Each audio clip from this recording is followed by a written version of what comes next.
As we head towards week 7, we're hoping we get some of these big name receivers back from injury, but we might be without the number one receiver in the game, Puka Nakua. I mean, look, what do you do if you are without Puka this week? How do you replace him? Well, I mean, you have to go out to the waiver wire and pick up Kendrick Bourne or else suffer the consequences here. Sounds like you're giving me a Bourne ultimatum. Well, maybe you do have other options. We'll see. We're going to tell you how we feel about every receiver that matters in fantasy for week 7. Here's this week's start sit. I only got 2 teams that are off this week. It is the Ravens and the Bills. We still do have a handful of receivers that are must starts no matter what.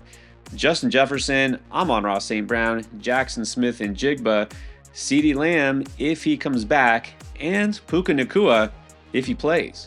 Before we get to the first matchup, reminder, we're on our way still to 100K. Appreciate everyone who has subscribed this year. If you're watching this channel and you still haven't hit that subscribe button, what are you waiting for?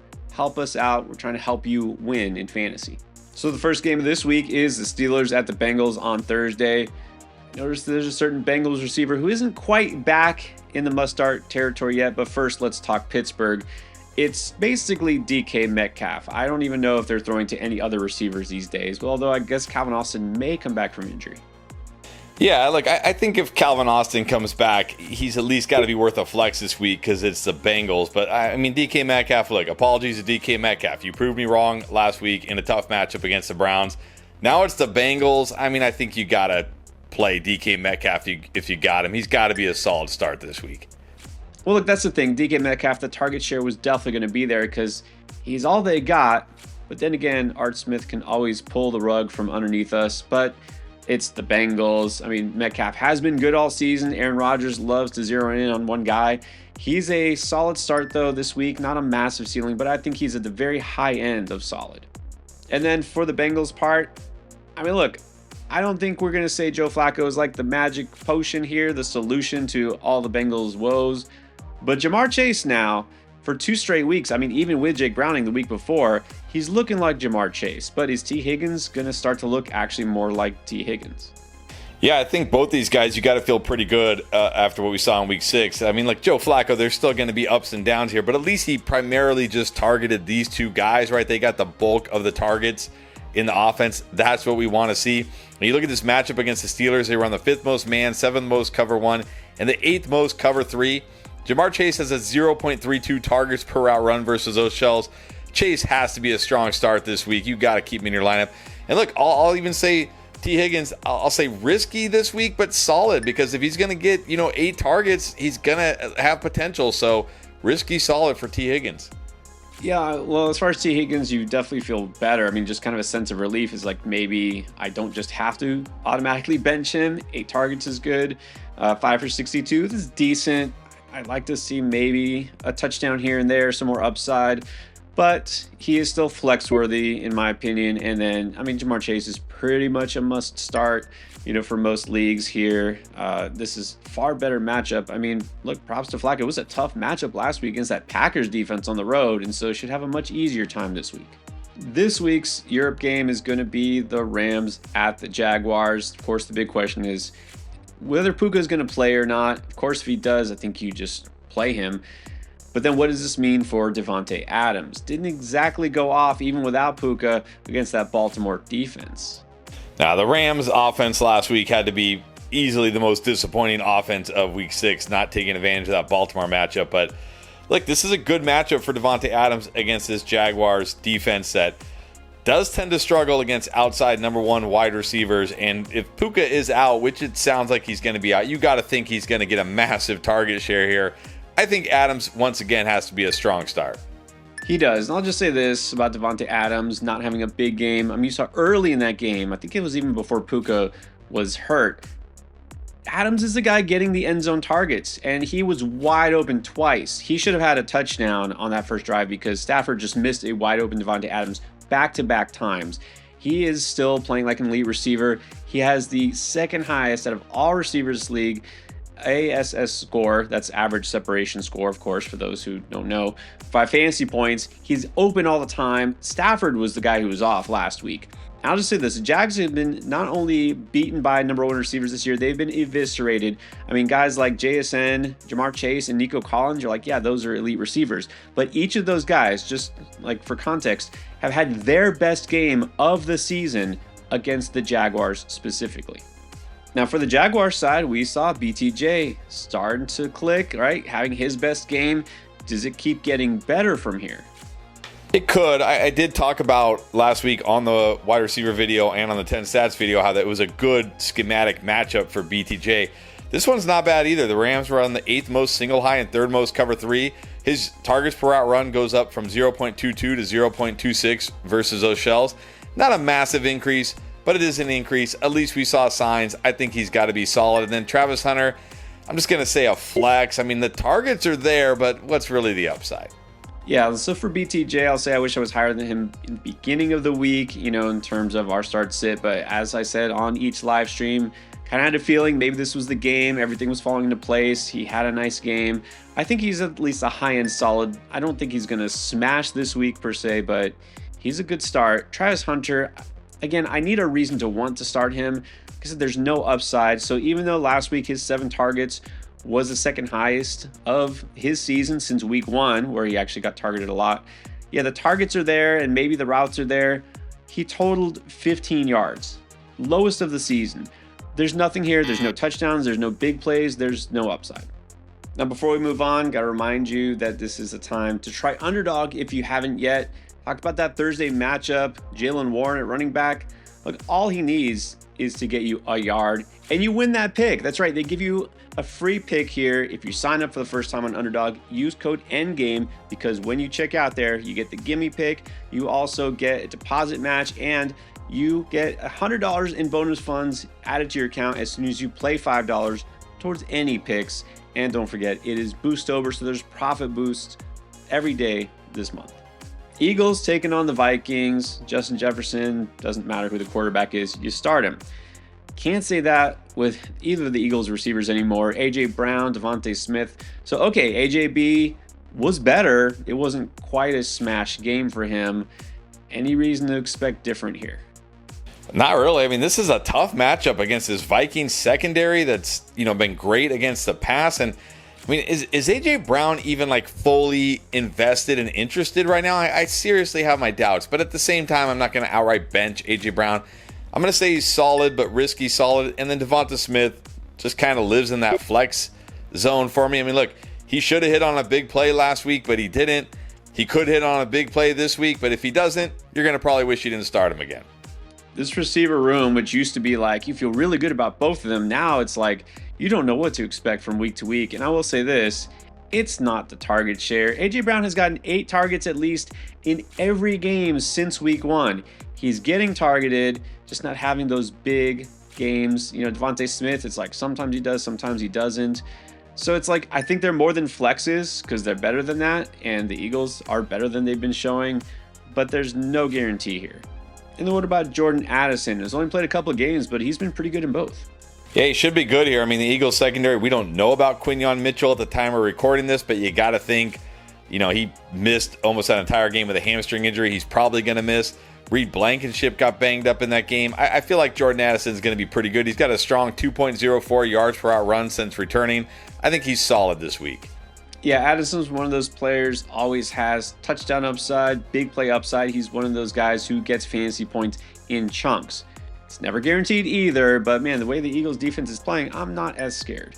Do you want to get advice from Pierre and myself at the tip of your fingertips? Start sit, waiver wire, trades, and more? Well, you can do all of this and more on our new app, Draft Lane. We have the ability to view your roster, waivers, and more to give you the right feedback to make the perfect choice. Download Draft Lane from the App Store or Google Play, or use these handy QR codes. And first-time users can use code ENDGAME to get 10 free credits and get your questions answered today. All right, now we're going to talk Patriots at Titans. So you know the deal with the Patriots, it's that you don't know the deal because just when it was all Stephon Diggs, then last week, of course, seemingly out of nowhere, it was Kayshon Boutte again. So how do we break down this wide receiver room this week? Well, Diggs is still the guy I prefer here. I'm like, okay, yeah, last week, Pop Douglas, that one long touchdown, Boutte, a couple touchdowns, nice game.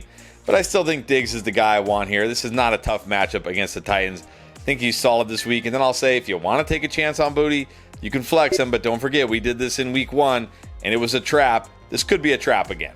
It's probably a trap, but it is the Titans, and, maybe they'll do this back-to-back weeks. Booty, he does have, again, that home run ability. We've seen it more than once. As far as Diggs, you got to keep in mind, a lot of people saw those weird penalties that took back huge plays. Stephon Diggs had a 51-yard catch that was taken back. He could have had a pretty good game. But anyways, I'm not giving up on Diggs. Maybe this opens up a buy low on Diggs. I think he's still solid. And then the Titans, this week are going to be with a new head coach. They still don't have a new quarterback or offensive line, or Calvin Ridley, most likely. Now, you got to think Calvin Ridley going to be out, with that hamstring injury. So I guess we're looking at Iomanor and Tyler Lockett now. But, how good can we feel here? The Pats run the 6th most cover 1 and the 6th most cover 4. Versus these Shells, Iomanor this year, a 0.19 targets per route run and a 0.7 yards per route run. Remember, I just said Addison has a 2.04 yards per route run this year. Good luck if you're starting this guy, and the same with Tyler Lockett. I like Iomanor. I love the talent, and normally I chase target share and opportunity without Ridley. He should be the number 1 there, but keep in mind, last week after Ridley left, it was Van Jefferson who seemed to benefit the most. I'm just going to avoid this passing game. All right, now we have the Panthers at the Jets. These are two offenses that seem to be going in very different directions. Well, let's start with the Panthers. So Tet, not once but twice, finally cashed in on the end zone, but oddly enough, didn't do a whole lot else besides those touchdowns. But hey, it was a nice fantasy game. Do you think he gets better here against this Jets defense?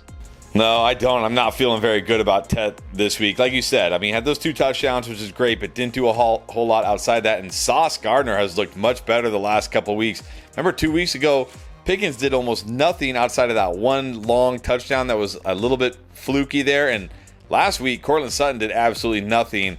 I'm nervous for Tet this week. I'm just going to say a flex. I understand being nervous here because, again, you got Sauce on the other side there. Just not seemingly as good a matchup. But one thing specifically for Tet, and maybe why he didn't do as well against the Cowboys, he destroys man coverage. So far, again, this is a rookie we're talking about early in his rookie season. He's got the 5th highest yards per route run against man coverage at 4.10. He's destroying man coverage, and it just so happens that the Jets run it at one of the highest rates. The Cowboys are one of the lowest in terms of man coverage. And so this could be a good schematic fit for him. He has finally shown that he can score. So a little risky here, but man, he's shown pretty much a high floor all season. I'll say he's, for me, a high-end solid pick. And then just when you think that things could not get worse for the Jets, they've pretty much lost the only good thing in that passing game, which is Garrett Wilson. Yeah, he's injured, not going to play this week, possibly multiple weeks out. So, Josh Reynolds? No, thank you here. You want to start Josh Reynolds, you do you. I do not. All right, next up is the Dolphins at the Browns. So, as far as the Dolphins passing game, since Tyreek Hill has been out, it's been Jalen Waddle. That's it, just Jalen Waddle. Now that said, does Jalen Waddle have a massive ceiling because he's the only guy they're targeting? Well, not necessarily, because it's the Dolphins offense and this is the Browns. But like we saw last week with DK Metcalf against this defense, like DK Metcalf was all they had and he came through with a good game.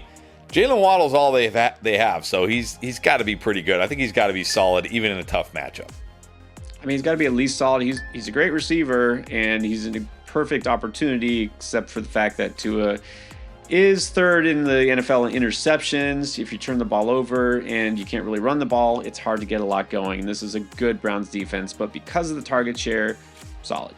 Now, as far as the Browns, Jerry Jeudy got a ton of targets last week, and it somehow amounted to almost nothing. But this is the Dolphins defense. Any hope here? There's hope because it's the Dolphins, but how does it get better? 13 targets last week, and he had 5 catches for 43 yards. How is that even possible here? Dylan Gabriel threw the ball 52 times. Are they going to have to throw it 52 times against the Dolphins? I'm not sure. I'm sitting Jeudy and Isaiah Bond. I can't see any reason to start a Browns receiver. I could be very interested in the Browns running game here, but not the passing game. Now let's talk Saints at Bears. All right, so Chris Olave, Rashid Shaheed. they've been involved, right? They're getting you something here. There's some rumors that maybe not Kamara, but Rashid Shaheed could be on the trading block. I think he shows out in order to get out of New Orleans. I'm not sure about that. I don't like he's been sandbagging it, but now he's gonna put forth more effort. I don't know about that. But look, not scared of this Bears defense, this Bears secondary. I think Olave should remain solid. I'll say this: Bears play the 8th most man. Rashid Shaheed, you talking about it? He leads the team in targets per route run and yards per route run versus man, but it's still risky here. So I'll say a good flex. Yeah, you're right. He's definitely better against man. Could hit on one of those big plays like he did the other day against the Giants. I'll tell you what, I was surprised looking into Shaheed's numbers. I didn't realize he's got a floor. He's got at least 4 catches in every game. He isn't just this volatile kind of boom bust flex play. He does get you something every week. You want more than just 4 catches for 32 yards. I get that, but this could be a good week for him. So I think I'm going to be optimistic. I'll slide him in at the low end of the solid tier. And then Chris Olave figures he's always just solid because he's getting so many targets, even if it doesn't amount to a lot. One receiver we did take out of the must starts because after the bye week, I guess the Bears decided Rome Odunze had been dominating too much. Early part of the season was Odunze, DJ Moore, Luther Burden, and then on Monday night we saw it flipped. Are they going to keep doing this or what?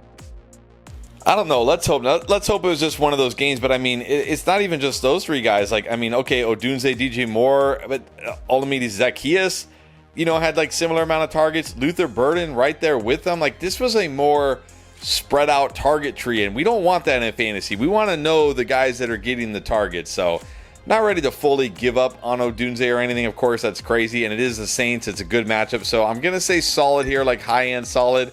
Then DJ Moore, still, he started off that game great and then disappeared, looked like typical DJ Moore. But it's a good matchup. You can flex him, and same with Luther Burden. He could do something here if you want to flex him, but both risky. Not surprising to see Luther Burden get a little more involved after the bye. We thought that might happen. DJ Moore just looks exactly the same, statistically, the same he's been all year. He's just a flex who gets you something. Luther Burden, to me, just still a flex. I think this is Ben Johnson, galaxy braining it, if we change things completely, then it'll be better. I think maybe they go back to Odunze at least enough. He should be a strong start because he's a great receiver, and it's the Saints. This defense gives it up to wide receivers. So if I have Odunze, I'm pretty much just playing him. All right, now we're going to have the Raiders taking on the Chiefs in Arrowhead. The past several years, the Mahomes, Andy Reid era, this has been a big mismatch. And it looks like it's going to be the same this year. All right, the Chiefs actually look like the Chiefs again, and the Raiders not much better. Look, with the way Geno Smith has been playing, how interested can you be in Jacoby Myers, Trey Tucker, or anyone else? You can't be very interested here. The only hope, I think, is they're getting blown out and just throwing the ball the entire second half. But look, Jacoby Myers, is he now behind Trey Tucker? Is he no longer the wide receiver 1 here? What is going on? I'm just going to say both Trey Tucker, Jacoby Myers flexes, and I don't even really love them this week. I know, I'm so close to just saying sit, just don't think about it. There's potential, I guess. Myers is a good receiver, just in a bad situation. Trey Tucker has been okay, so I just barely flex options. Now for the Chiefs this week, finally it's here. Rashee Rice is back. So is he going to immediately be a plug and play here in your fantasy lineup? I think he has to be. You look at it, Raiders play the 3rd most cover 3 last year versus cover 3. He led the team in targets per route run and yards per route run. I think he's got to be a strong start this week. And then, Xavier Worthy probably going to take a little hit here, but he's also been good versus cover 3 this year. I think he's got to be solid. And then, Hollywood Brown, I know he scored 2 touchdowns last week, but I'm not chasing that. Is there really enough here for Rashee Rice, Travis Kelce, Xavier Worthy, and Hollywood Brown? I have my doubts. I think he's the odd man out. I'm sitting him. Yeah, what about Tyquan Thornton, Juju Smith-Schuster? And I'm being serious. These guys have each put up good games at points this season. Look, as far as Rashee Rice goes, they're not going to put him in his first game back and just give him 2 targets, right? It's not like he's coming off IR. He's coming off suspension. He is fresh and ready to go. I think you just have to start him here. He's definitely a strong start. Xavier Worthy should also be solid. He could produce just as much as Rice, if not better. Who knows? I guess Hollywood still, to me, has some flex appeal, and maybe Thornton does too. I think Juju is definitely the odd man out here, though. Now it's time to talk about the Colts at the Chargers. Okay, so for the Indy side here, we're starting to see a little bit of a shift. In fact, both these teams really. It was a lot of Michael Pittman early in the season, and now it's become Josh Downs who's taken over as the leading target. Is this going to be a trend? I'm not sure this is a trend. You can't call one game a trend, but I think it might continue this week because you look at the Chargers, they run the sixth most cover 3 and cover 4. About half the time they're in those shells. Michael Pittman ranks 4th on the team in targets per route run and 6th in yards per route run versus those shells. I'm going to say he's just a flex this week, but then you look at Josh Downs, he has the 2nd highest targets per route run and the 3rd highest yards per route run versus these shells. But what's really the upside for Josh Downs? He's not catching anything down the field, so I'm going to say he's a good flex this week. I'm going to feel a little better about these receivers, but not too much. Look, I emphasize this when talking about Josh Downs, was reluctant to say pick him up last week because there's just not much upside here. Okay, he's getting targeted, but keep in mind, he is a floor play. That is it. He's getting a ton of targets now, the target share and all that. He is not getting you chunks of yardage. His high for receiving yards last week out of all those catches was 11 yards. He is only running those short intermediate routes, so he gets you a floor. Don't expect a lot. Don't expect another touchdown, but he gets you something. I think he's still a low-end solid, though, because of that floor. And then as far as Pittman, maybe it's his turn this week. They'll go back to him a little bit more. I feel like the Chargers are really going to try to hone in and stop JT, and that might open things up for the receivers and Tyler Warren. Then for the Chargers, we're definitely seeing a trend here. Early in the season, it was a lot of Keenan Allen and Quentin Johnson, and now Lad Truthers unite. He is back, isn't he? I think he's back, and I think the reason why I say he's back is not because QJ was out last week. I mean, that helped, but we're seeing Keenan Allen trend the other way, like snaps, targets, routes. Everything's trending down for Keenan Allen. You got to remember, this guy's up there in age. Maybe he's, he was fresh to start the season. Maybe he's not feeling so fresh right now. So I think Ladd McConkey, whether QJ plays or not, is solid this week. Colts allowing the 6th most points to wide receivers. This matchup doesn't scare me. Keenan, just a flex because, again, trending the wrong way. And I'll say if QJ plays, I'm going to put him solid as well. Yeah, I mean, all great points, and you might exactly be right. Just makes too much sense that the second-year receiver who was great last year, Ladd McConkey, would be the main guy, and Keenan Allen, the vet, would be more of the supporting role. Look, we're seeing it. 2 of the last 3 games, not only has Keenan been under 10 fantasy points, but under 20% target share.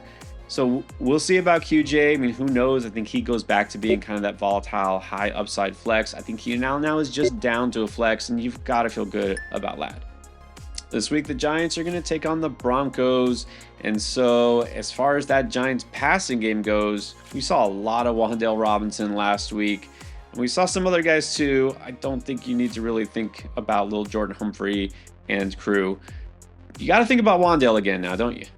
Well, you got to think about him, but you also got to think about the fact this is on the road in Denver. Now, I know he's not going to get shadowed by Pat Surtain, but it's not like they have Pat Surtain and a bunch of, terrible DBs. This is still a good defense.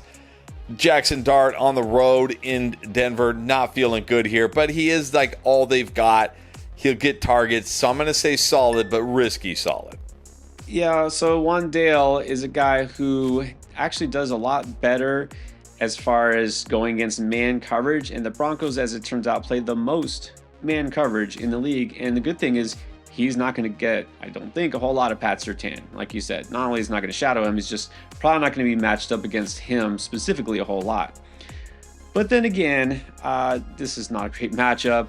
This is not a great passing offense. Don't want to get carried away after last week. So Wan'Dale, again, is realistically kind of Josh Downs-esque. He gets you a floor in PPR, but don't be surprised if without a touchdown, you're just left with a decent but not great game. Now, Courtland Sutton did not have a great game last week. In fact, he was one of many Broncos who let down against a terrible Jets team. But this week is going to be different. Yeah, this is a great bounce back spot for Courtland Sutton. Giants play a ton of man. He leads the team in targets per out run versus man, and he's second in yards per out run versus man. There's no Sauce Gardner on the Giants. Courtland Sutton, strong start this week. Exactly. Now, this is how it works. Just when you're in on a player and he has a bad game, and then you're like, okay, maybe not. Look, he will be fine this week. He's not only the best on that team, but top 10 in the NFL in terms of yards per route run versus man. This is a smash spot. You've got to start Sutton. Now we got the Packers at the Cardinals. All right, this is not a good matchup for the Packers as it was last week, but you still should be pretty encouraged, I think, about Matthew Golden. Is he a guy who's like maybe another step away from having that big breakout game, or not so much? Well, I think he is. He certainly saw what we wanted to see coming out of the bye, right? Got that bump a little bit here. The Cardinals, the secondary's been decimated. They did get Max Melton back last week, but Garrett Williams, Will Johnson still out. So, obviously not sure if they're going to play or not at the time we're recording this or probably publishing this. So not too worried about this matchup, but target share is still not quite where I'd like it to be. So I'm going to say risky solid here. And then Romeo Doubs, he's kind of the opposite of Matthew Golden. Like, he's getting the target share, but he needs the target share because he's not getting those, 40, 50-yard catches. He either needs volume or a touchdown, but against the Cardinals, he could get either. So I'm going to say solid here. Yeah, you're right. I mean, Doubs needs touchdowns, basically. We saw sometimes he gets them, sometimes he doesn't. There's no way to predict that. I think he's a flex. You want a touchdown from him and hope that you get it. And even though Matthew Golden saw his season high in terms of target share, it was still just under 20% at 19.2. Maybe he houses one or scores, but that's a big maybe still. This is not a great spot for these receivers, and Green Bay still loves not only to run the ball, they're throwing it a lot to Josh Jacobs, which is why he's such a stud. So all told, I think they're flexes with upside. And for the Cards, we saw Marvin Harrison Jr. leave early in the game, concussion protocol. So we're going to play the waiting game here. If he is cleared, then how do you feel about him? And if he's not, any other Cards receivers maybe catch your interest. And oh, by the way, we still don't know if Kyler Murray is going to play. Yeah, that's the thing. We don't know who's the quarterback's going to be. It's the Packers. If Marvin Harrison's out, I'm going to avoid this wide receiver room. But I'll say, if Marvin Harrison plays, he should at least be risky solid here. Like the Packers did just give up, yardage to Jamar Chase and T. Higgins. So, it's not like it's a complete shutdown, stay away defense here for wide receivers. But again, there's risk with who is even going to be throwing the football here. Yeah, and oddly enough, I might feel better if it's Jacoby Brissett based on what we saw. But look, a lot of unknowns here. I'll just say Harrison right now, a flex, and let's leave it at that. The Commanders taking on the Cowboys this week. We're still waiting to see, is CD going to come back? Is Terry McLaurin going to come back? It would be nice to see both those number one receivers on these teams. But if CD plays, you play him. If Terry McLaurin plays, is it that simple? I don't know if it's that simple, but I certainly want him in my lineups this week. This is the Dallas Cowboys. This is almost as good as it gets for a wide receiver. They're getting decimated by outside wide receivers. I think if Terry plays and is good to go, he's high-end solid, then I'll say, look, Debo did not, go off against the Bears. Maybe that heel is an issue here, but if Terry is out, I think he's still got to be at least solid against the Cowboys.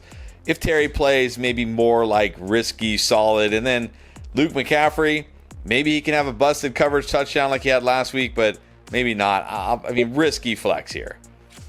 Yeah, so if Terry is clear and good to go, and you know this before game time, he's got to be solid against this Cowboys secondary. Agree with that. Debo, obviously that injury late in the week must have impacted him because they weren't even looking in his direction very often, and it was a smash spot. This is a smash spot too. As long as he's healthy, I think he's got to be solid as well. And at this point, I honestly don't know if it really matters that much whether CD plays or not. How can you not start George Pickens? Well, I agree. I don't know how you could not start George Pickens this week, but at the same time, we have to think that if CD plays, it is going to limit him to some degree because right now he's pretty much all they got. Ryan Flournoy joining the ranks of many, many, many one-week wonder wide receivers this year, but even with CD, I think you still got to play Pickens. He's still got to be a strong start. Okay, so Ryan Flournoy might not happen anymore, and that's fine. You can ignore him. George Pickens, again, even with CD before he got injured, he's started that touchdown run, scoring pretty much every game. We were seeing exactly what we wanted to see and thought we would see out of him in this Dallas offense. He's as strong a start as possible. All right, the Falcons are going to take on the 49ers this week.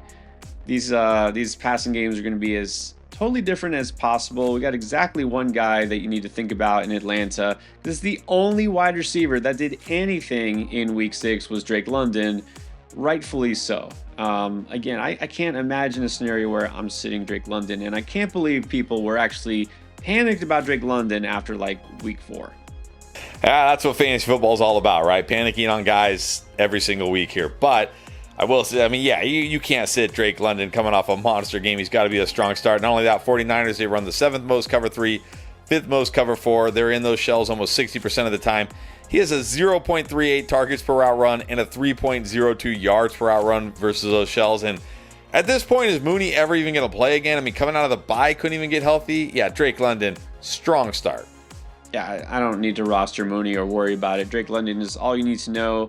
And as if you needed more encouragement after last week to start him, he's one of the top 20 in average separation score against zone. This is a very zone-heavy defense that just lost not only their best pass rusher in Boza, but their best linebacker in Fred Warner. He could somehow do better.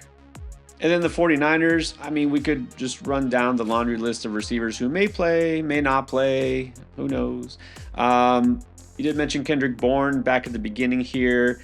Juwan Jennings doesn't sound like he is anywhere close to healthy. He's looking like Apollo Creed after a fight these days. And then, Ricky Pearsall. I think he's still on the roster. Yeah, let's try to break this down. I mean, let's start with Juwan Jennings. I don't even care if Juwan Jennings plays. I mean, this guy said after the game he's playing with 5 broken ribs. That would have been nice to know before the game. You cannot start Juwan Jennings. You got to sit him. I'll say Ricky Pearsall, if he actually plays this week and is good to go, this is a great spot for him. The Falcons run the most single high and cover 3, and versus those shells, he leads the 49ers in both targets per route run and yards per route run. So I think if Ricky Pearsall is somehow healthy and somehow plays this week, which for the 49ers right now feels like a total stretch, he's high-end solid. And then Kendrick Bourne, I mean, look, he's got to be at least worth a flex no matter what happens. And if Mac Jones plays again, I don't know, he might even be the guy he might be the wide receiver 1 this week. And I can't disagree with anything you said there. I mean, I would love to see Pearsall play because I'd want to start him. And just to add to the Juwan Jennings thing, this is why I'm sticking to what I said right before the season started. I just was done drafting. I didn't want any part of him. I'm glad. Not only does he have all the broken ribs, but now I think it's official that the GM and the head coach seem to both hate him. So I think we can just avoid Juwan Jennings. Once again, this week we're going to have 2 Monday night games. The first one could be a barn burner between the Bucs at the Lions. So the Sun God is a no-doubter. Just when you thought Emeka Egbuka was, of course, he is hurt. Going to miss this week, and it's sounding like it might be multiple weeks. We'll see. Maybe we get Mike Evans back, though. That would be nice. And if we don't, who is Baker Mayfield throwing to? I mean, if we don't get Mike Evans back this week, probably just Cade Otton is the only one I want, because we saw last year and we saw even this week, right? Like Cade Otton was doing nothing, and then Egbuka got hurt, and suddenly there's Cade Otton again. It's like this guy just needs every wide receiver to be hurt, but we'll talk about him on the next video. But I'll say this, Mike Evans, if he somehow plays this week, and Todd Bowles has said he expects him to practice this week, if he's ready, he's good to go. How could he not be a strong start? Not only is he going to have to get all the targets here with Egbuka out, but the Lions run the 5th most man and cover 1 almost 60% of the time, and the 7th most single high. You look at those coverage shells, he leads the team in targets per out run, and he's 2nd in yards per out run this year, despite only playing 2.5 games. Like, if Evans plays, he's almost a must start. Agree. Would be nice to see him out there. If so, you know he's going to get targeted a ton. And, the Lions are almost surely going to put up a lot of points here, so could be a high-scoring game. So if Evans plays, you just fire him up. We already know Godwin's not going to play. Egbuka's out. Bucky is out. I mean, how can you not love Evans? As far as those other guys, the Johnsons and the Shepard, I don't think so, because I don't even know who's going to get the targets. Like he said, it's probably just going to be Cade Otton. And then for the Lions, I mean, we almost decided it wasn't even worth talking about Jameson Williams. Then he shows up last week and actually gets a touchdown just when everybody was out on him. Do we have to be back in on him?